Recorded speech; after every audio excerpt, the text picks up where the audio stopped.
Okay guys, in the last lection we saw how to create components with our Yeoman generator, and in this lection instead we will go through the scene command that actually creates a page, a screen or a scene. So let's start directly with the command.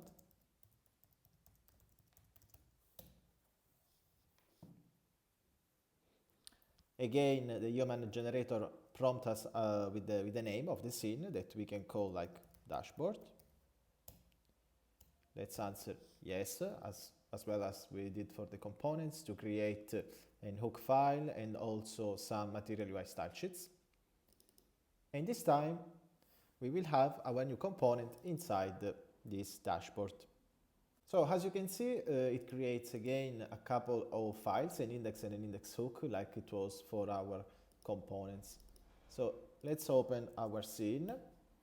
As you can see, it is actually really like any other component that we already created last time.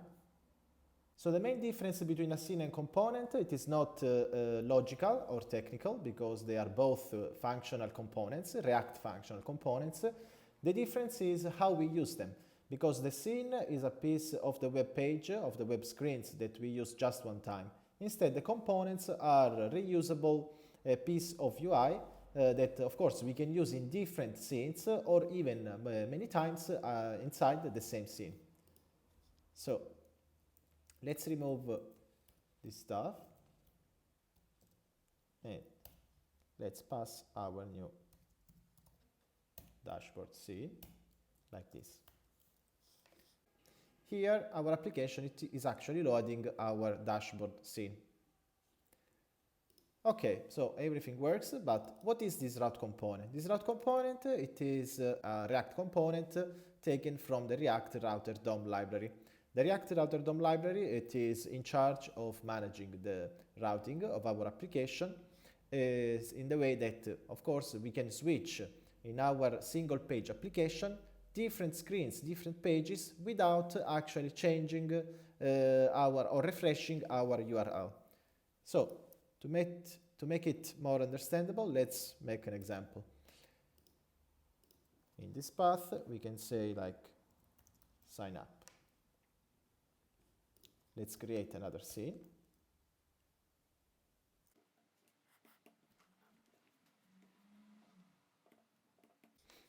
And here we go. We imported also the sign up that is actually being created here and exported from the index file.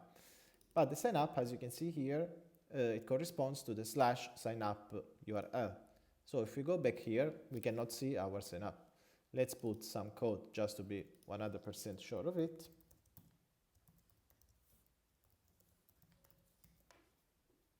Even if we put here /signup, still the dashboard page is being rendered.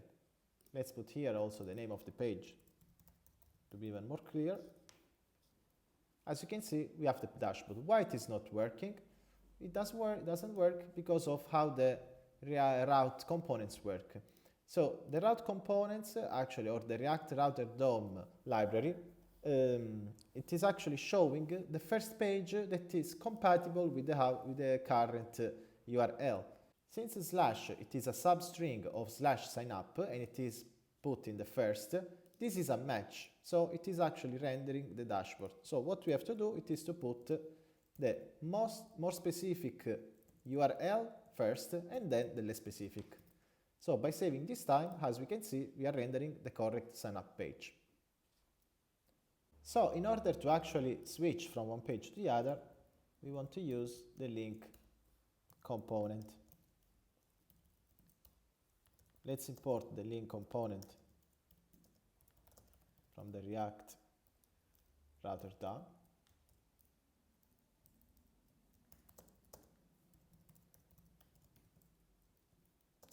And here we have to specify the props to with the actual path.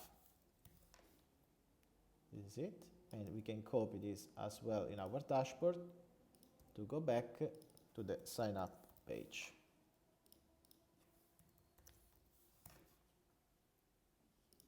Now we got the link.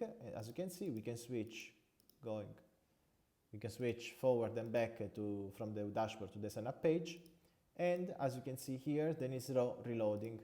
So this is actually an internal routing that we are done. We are actually overriding the default browser behavior to refresh the page when the URL is changing. And this is done thanks to this React Router DOM library, of course. So another thing that we can do with routes, it is to assign parameters to them. So let's see how we can do in our sign up page. For instance, we want in our sign up page to pass a user ID. So the right way to do it, it is to put a /signup/ user ID. In this way, we are actually passing this parameter here. So if we go now here, let's put a parameter like 1, 2, 3 in our page. Again, this is actually matching this route even if we are not even dealing with the user ID. So now we can go here, use sign up, and here we can use the use params React Router DOM hook.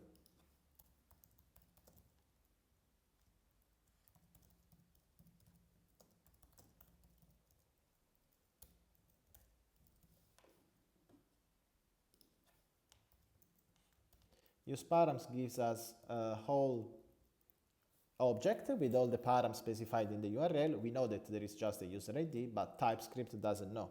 So we can specify it and we will pass, in this case, an interface to it. So sign up params.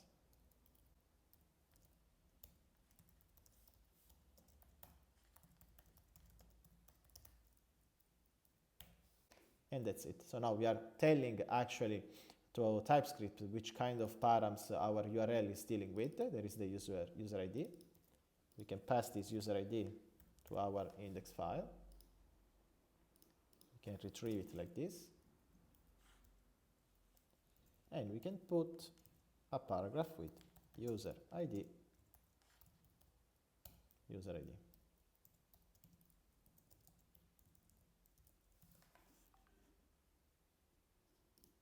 And this is it. As you can see, by changing this number here, actual page, our page, it is getting the right ID. This is great, but what if we want to actually navigate to another route without a link, but like programmatically? So let's make an example here. Let's create callback.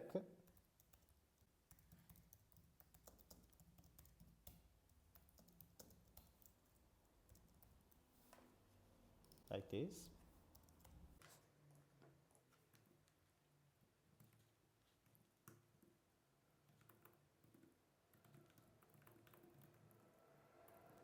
We import the button from Material UI to give it a little bit of style, and then we pass the go to dashboard callback like this. Let's see if the UI looks fine. It does.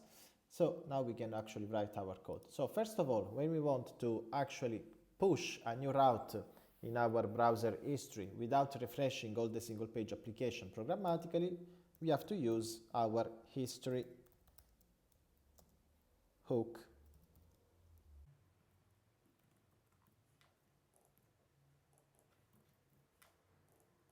Now that we have access to the history, we can go here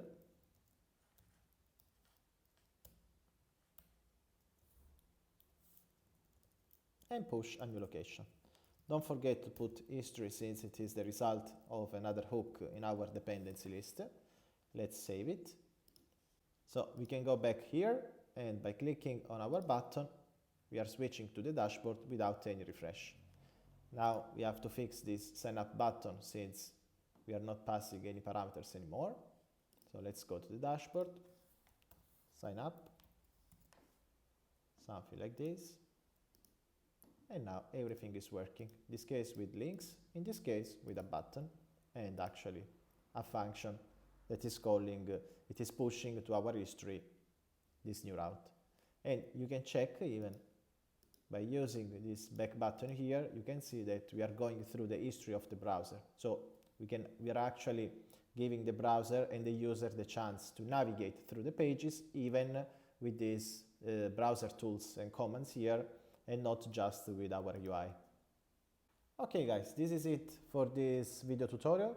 In the next one we will go through some state management. So we will start to talk about Redux, that is our favorite state management and Redux toolkit, and we will see how to share properties and a global state between all of our different scenes and components as well.